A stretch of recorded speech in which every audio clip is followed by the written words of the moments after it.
வணக்கம் நண்பர்களே, இது உங்கள் விண்மீன் கதைகள். இன்றைய கதையோடு நான் உங்கள் மேனகா. ஒரு நாள் ஒரு அப்பா தன் மகனை அழைத்து, நம் குடும்ப வியாபாரத்தை நீ முன்னெடுத்து நடத்த வேண்டிய நேரம் வந்துவிட்டது. ஆனால் அதற்கு நீ தயாராகிவிட்டாயா என்பதை பரிசோதிக்க நான் உனக்கு 2 சோதனைகள் வைப்பேன். அவற்றில் வென்றால் உடனே நீ வியாபாரத்தின் பொறுப்பை ஏற்கலாம் என்றார். மறுநாள் அந்த அப்பா தன் மகனை அழைத்து ஒரு பெரிய கூடையை கொடுத்து, ஊர் எல்லையிலுள்ள குளத்திலிருந்து 5 மலர்களை பறித்து நடந்தே வா என்றார். 5 மலர்களுக்கு ஏன் இவ்வளவு பெரிய கூடை என்று மகன் கேட்டான். அதற்கு அவனுடைய அப்பா, கேள்வி கேட்காமல் சொன்னதை செய், இதுதான் உன் முதல் சோதனை என்றார். அவனும் அவர் சொன்னது போலவே அந்த குளத்திலிருந்து 5 மலர்களை பறித்து நடந்தே வீடு திரும்பினான். அப்போது வழியில் தன் உறவினர் ஒருவரை சந்திக்கிறான். 5 மலர்களை கொண்டு செல்ல இவ்வளவு பெரிய கூடை தேவையா என்றார். அதுக்கு அவன் நடந்த விஷயத்தை சொன்னான். அதை கேட்டு அவர், உனக்கு எப்பவும் விளையாட்டுதான், இதெல்லாம் ஒரு சோதனையா என்று கேலி செய்தார். நான் உண்மையான காரணத்தை சொல்லியிருக்க கூடாதோ என்று நினைத்து அவன் அங்கிருந்து புறப்பட்டான். பிறகு இன்னொருவரை சந்தித்தான். அவரும் அதே கேள்வியை கேட்டார். ஆனால் இந்த முறை அவன், எங்கள் வீட்டில் நடக்கும் பூஜைக்காக மலர் கொண்டு செல்கிறேன் என்று பொய் சொன்னான். அவர் வேறு எதுவும் கேட்காமல் அங்கிருந்து புறப்பட்டார். இன்னும் சற்று நேரம் கழித்து இன்னொருவரும் அவனிடம் அதே கேள்வியை கேட்டார். இவனும், எங்கள் வீட்டில் நடக்கும் பூஜைக்காக மலர் கொண்டு செல்கிறேன் என்று பதில் சொன்னான். அதற்கு அவர், அதெல்லாம் இருக்கட்டும், அறிவுள்ள யாராவது 5 மலர்களுக்காக இவ்வளவு பெரிய கூடையை கொண்டு செல்வார்களா என்றார்.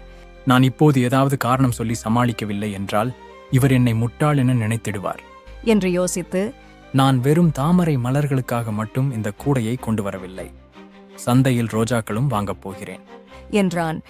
இதைக் கேட்ட அந்த நபர் மிகவும் சந்தோஷப்பட்டு, என் தோட்டத்திலேயே நிறைய ரோஜாக்கள் உள்ளன, என்னிடமே வாங்கிக் கொள்கிறாயா என்று கேட்டார். தான் சொன்ன பொய்யை நிரூபிக்க வேண்டிய கட்டாயத்தில் கூடை நிறைய ரோஜாக்களை வாங்கி வீட்டிற்குச் சென்றான். அவனுடைய அப்பா அந்த கூடையை பார்த்து, உன்னை 5 மலர்களைத்தானே கொண்டு வரச் சொன்னேன், ஏன் கூடை நிறைய ரோஜாக்களை கொண்டு வந்தாய்? அதுவும் 5 மலர்களை பறிக்க இவ்வளவு நேரமா என்று கேட்டார். அவனும் நடந்தவற்றை விளக்கினான். அதைக் கேட்ட அவனது அப்பா, வியாபாரத்திற்கு மட்டுமல்ல, உன் வாழ்வில் முன்னேறவும் நீ ஒன்றை கற்றுக்கொள்ள வேண்டும். எந்த சூழலிலும் மற்றவர்கள் நம்மை பற்றி என்ன நினைப்பார்கள் என்று யோசித்து செயல்படக்கூடாது. மற்றவர்கள் உன்னை பற்றி என்ன நினைப்பார்கள் என்று நீ யோசித்ததால் இன்று உன் நேரமும் உன் பணமும் தானே வீணானது என்று சொன்னார். சோதனையில் தோற்றாலும் தன் வாழ்விற்கு தேவையான ஒரு முக்கிய பாடத்தை அவன் கற்றான். அடுத்த நாள் அவனுடைய அப்பா அவனிடம், இதுதான் உன் 2வது சோதனை. நீ பக்கத்து ஊரிலுள்ள குளத்திலிருந்து ஒரு தவளையை பிடித்து வர வேண்டும் என்றார். அவனும், அவ்வளவுதானா, இதை உடனே பிடித்து வருகிறேன் என்றான். அதற்கு அவனது அப்பா, முழுவதுமாய் கேள்.